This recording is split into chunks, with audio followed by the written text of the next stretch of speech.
The Private and Public Seductions of the World's Biggest Pop Neuroscientist. By a features writer for New York Magazine since 2021. She is the author of Throne and Bottoms Up and the Devil Laughs. Photo illustration. New York Magazine. Source image.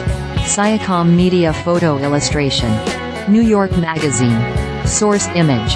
Sciocomm MediaPhoto-Illustration. New York Magazine. Source image.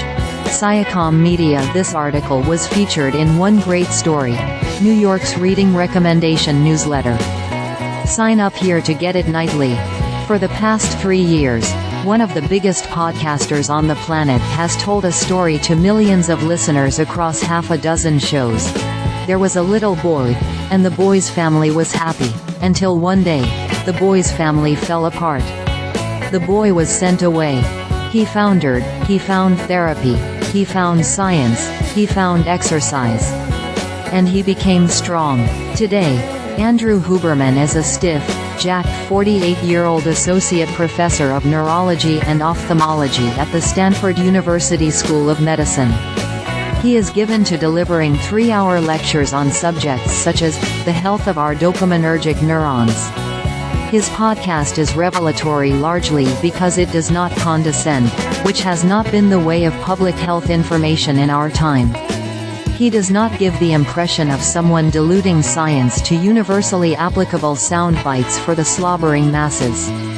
Dopamine is vomited out into the synapse or it's released volumetrically, but then it has to bind someplace and trigger those G-protein coupled receptors, and caffeine increases the number.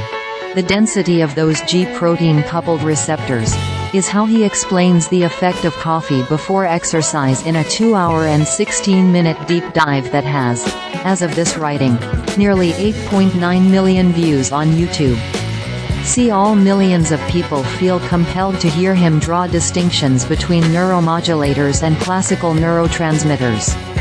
Many of those people will then adopt an associated protocol.